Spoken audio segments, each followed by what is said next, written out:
Hello friends, मैं Rishi Jha Bihar exam portal channel पर आप सभी का स्वागत करता हूं। हम लोग पढ़ रहे हैं क्लास 10th एनसीईआरटी साइंस का जो है ये सेकंड चैप्टर है। केमिस्ट्री हम लोग पढ़ रहे हैं, वो है अम्ल, क्षार एवं लवण, एसिड, बेस एंड साल्ट। इसमें हम लोगों ने पहले लेक्चर में पढ़ा था कि आर्रेनियस का सिद्धांत को हम लोगों ने देखा था। आर्रेनियस के अनुसार हम किसी भी पदार्थ की जो प्रकृति है, अम्लीय या क्षारीय, तभी पता कर सकते हैं। उसमें एक ड्रॉबैक था। क्या था? उसमें कमियां थी। कमियां ये था कि आर्रेनियस सिद्धांत में हम किसी भी पदार्थ की जो प्रकृति है, अम्लीय या क्षारीय, ये तभी पता कर सकते हैं जब उसको हम जल में घोलेंगे। और जब जल में घोलेंगे तो H+ आयन देगा, OH- आयन देगा, तभी हम जान सकते हैं कि हम उसको पता करेंगे, उसको डिवाइड करेंगे। जो H+ देगा तो अम्ल होगा, OH- देगा तो वो क्षार होगा। ठीक है, तो जलीय विलयन में तो यहां पर ये कमियां थी। तो बिना जल में घोले हम नहीं पता कर सकते हैं कि कौन अम्ल है कौन क्षार है। ठीक है, तो यहां पर ये जो कमियां थी, तो आइए आगे अब देखते हैं हम लोग। जो ब्रॉन्स्टेड साहब थे, ब्रॉन्स्टेड-लॉरी सिद्धांत जो हम लोग पढ़ेंगे, इसमें जो है ब्रॉन्स्टेड साहब के द्वारा जो है दिया गया सिद्धांत है, इसको हम लोग समझते हैं। उनके अनुसार क्या है अम्ल क्षार में अंतर। तो यहां पर देखो आप,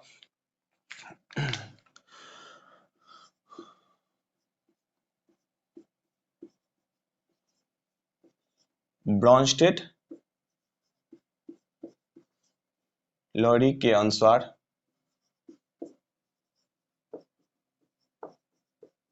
अगर बात करें, ठीक है, क्या बात करेंगे? अम्ल क्षार की। अम्ल, एसिड एंड बेस के बारे में पता करें हम, तो इनके अनुसार जो H+ प्रोटॉन दे, ठीक है, जो H+ प्रोटॉन ले, ये दो बातें आपको याद रखना है। ब्रॉन्स्टेड साहब के अनुसार जो H+ प्रोटॉन दे और H+ प्रोटॉन ले, तो जो प्रोटॉन देगा वो अम्ल होगा, जो प्रोटॉन लेगा वो क्षार होगा। तो यहां पर ये दो बातें हैं जो आपको दिमाग में रखना है। तो यहां पर जो है आपको मैं बता दूं, H+ प्रोटॉन तो है ना, तो यहां पर संयुग्मी अम्ल क्षार कॉन्सेप्ट जो है, कंजुगेट पेयर जो है, आगे हम लोग पढ़ेंगे। संयुग्मी अम्ल क्षार का जो कॉन्सेप्ट है ना, जो बड़े क्लास में हम लोग पढ़ेंगे। तो यहां पर बॉन्स्टेड का सिद्धांत है, फिर लुईस का सिद्धांत है ना, इन सारे बातों को हम लोग बड़े क्लासों में हम लोग पढ़ने वाले हैं। तो यहां पर आपको ध्यान देना है, एक दिमाग में आपको आ रहा होगा एक क्वेश्चन कि H+ को प्रोटॉन हम क्यों कहते हैं। तो ब्रॉन्स्टेड साहब के अनुसार जो यहां पर देखो, अब ये बोल देंगे OH- मतलब OH- दे, है ना, तो वो सिद्धांत जो है आरएनए से मिल जाएगा। तो जो गड़बड़ है ना, तो इसके वो उल्टा कुछ उसमें बदलाव किए और इन्होंने बोल दिया कि H+ प्रोटॉन दे, H+ प्रोटॉन ले, तो क्षार जो होगा जो H+ प्रोटॉन लेगा, अम्ल जो होगा जो H+ प्रोटॉन देगा। तो यहां पर एक बात को आप समझो, है ना, तो H+ को प्रोटॉन हम क्यों कहते हैं, तो यहां पर हम आपको बता दें, H जो होता है हाइड्रोजन, ठीक है, उसमें अगर बात करें क्या क्या होता है, इलेक्ट्रॉन होता है, प्रोटॉन होता है और न्यूट्रॉन होता है। इलेक्ट्रॉन की संख्या कितनी होती है? एक। प्रोटॉन की संख्या कितना होता है? एक। न्यूट्रॉन की संख्या कितना होता है? 0, है ना। तो हम यहाँ पे क्या बता रहे हैं आपको कि इसके ऊपर इसको हम प्रोटॉन क्यों कहते हैं। अगर ये इलेक्ट्रॉन देगा तो इस पे चार्ज क्या हो जाएगा? प्लस। तो एक इलेक्ट्रॉन यहां से चला गया तो इलेक्ट्रॉन की संख्या कितना हो गया? 0, है ना। तो यहां पर अब देखो, जब इलेक्ट्रॉन की संख्या 0, न्यूट्रॉन की संख्या 0 पहले से ही है, तो प्रोटॉन की संख्या 1 है, तो इसमें क्या, इसको हम H+ प्रोटॉन नहीं कह सकते क्या? तो बचा क्या? प्रोटॉन। तो इसीलिए हम H+ को क्या कहते हैं?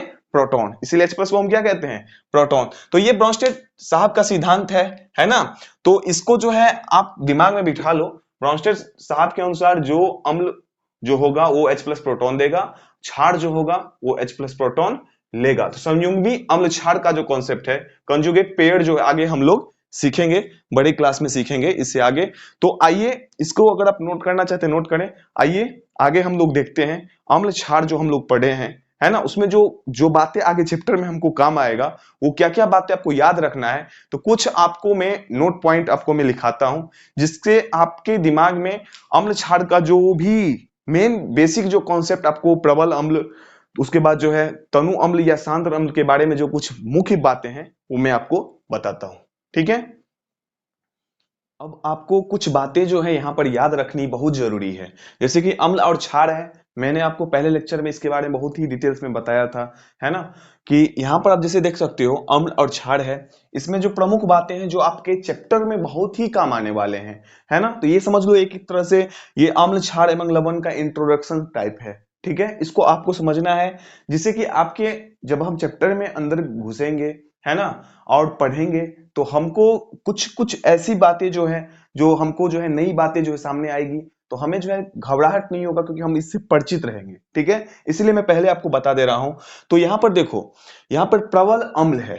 प्रबल अम्ल मैंने आपको पहले लेक्चर में बताया था, HCl जिसको हम लोग हाइड्रोक्लोरिक अम्ल कहते हैं, है ना, H2SO4 ये जो है सल्फ्यूरिक अम्ल है, HNO3 है ये नाइट्रिक अम्ल है। ये तीनों जो अम्ल है प्रायः क्या है, प्रबल अम्ल है। इसको आपके दिमाग में बिठा लेना, कभी भी एग्जाम में पूछा जाएगा कि प्रबल अम्ल कौन से हैं, इस तीनों में से ऑप्शन डाल देगा, है ना। तो ये अगर आपके ऑप्शन में ये तीनों में से कोई भी अगर ऑप्शन में रहेगा तो फटक से टिक लगा दोगे, H2SO4, HNO3 या HCl ये तीनों जो हैं प्रबल अम्ल है। क्या है, प्रबल अम्ल है जो पानी में एकदम आसानी से H+ आयन दे दे।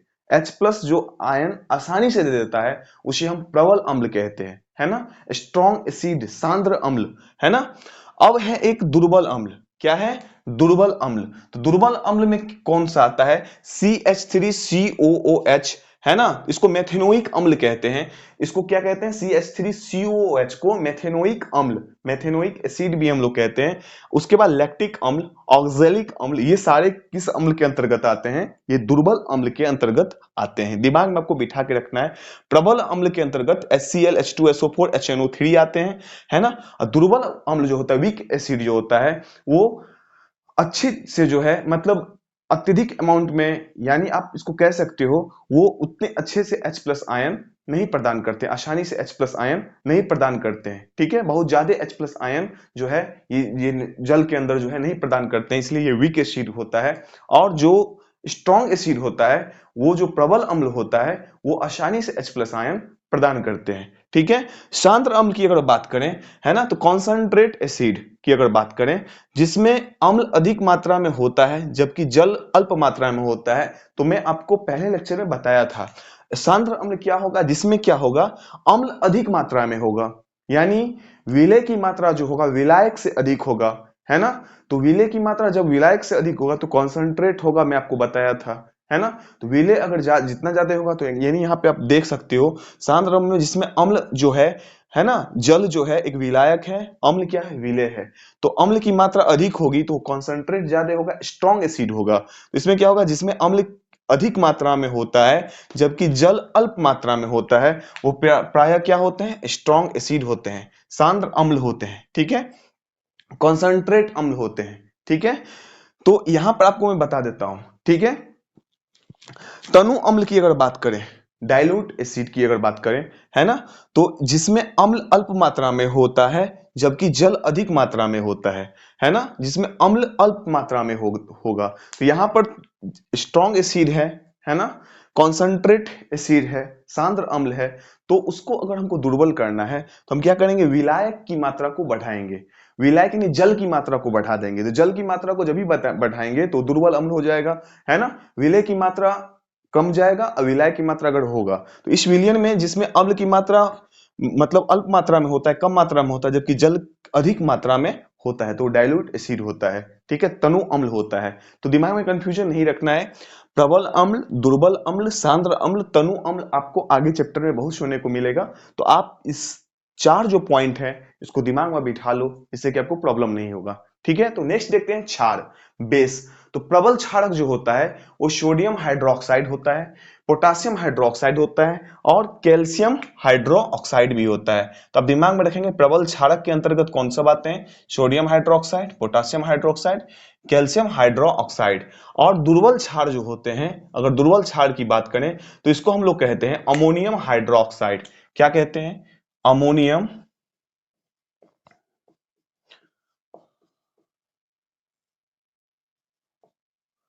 Ammonium hydroxide, hydroxide, ammonium hydroxide जो है इसे हम लोग कहते हैं।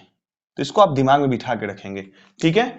तो यहां पर देखिए क्षार जो होता है जिसको एल्केलाई भी हम लोग कहते हैं, जल में घुलनशील क्षारक को क्षार कहते हैं, है ना। आपको दिमाग में बिठा के रखना है, जल में घुलनशील क्षारक को क्षार कहते हैं, वो क्षारक जो पानी में घुल घुल सकता है ना। तो आपको दिमाग में बिठा के रखना है, वो क्षारक जो पानी में घुल सकता है क्षार कहते हैं, ठीक है। वो क्षारक जो पानी में घुल सकता है उसे हम क्षार कहते हैं, या जल में घुलनशील क्षारक को क्षार कहते हैं। तो उसमें कौन कौन सब होगा तो आपको मैं बता दूं, उसमें आप कह सकते हो, है ना, NaOH, उसमें आप कह सकते हो KOH, उसमें आप कह सकते हो MgOH का होल ट्वाइस, मैग्नीशियम हाइड्रोक्साइड, ठीक है। ये सारे क्या हैं, क्षार हैं, क्योंकि ये सब क्या हैं, ये ऐसे क्षारक हैं, है ना, जल में घुलनशील क्षारक ऐसे क्षारक हैं जो जल में घुलकर क्षार प्रदान करते हैं। जैसे सोडियम हाइड्रोक्साइड ऐसे क्षारक हैं जो जल में घुलकर क्षार प्रदान करते हैं, इसलिए इसे हम लोग एल्केलाई भी कहते हैं, है ना।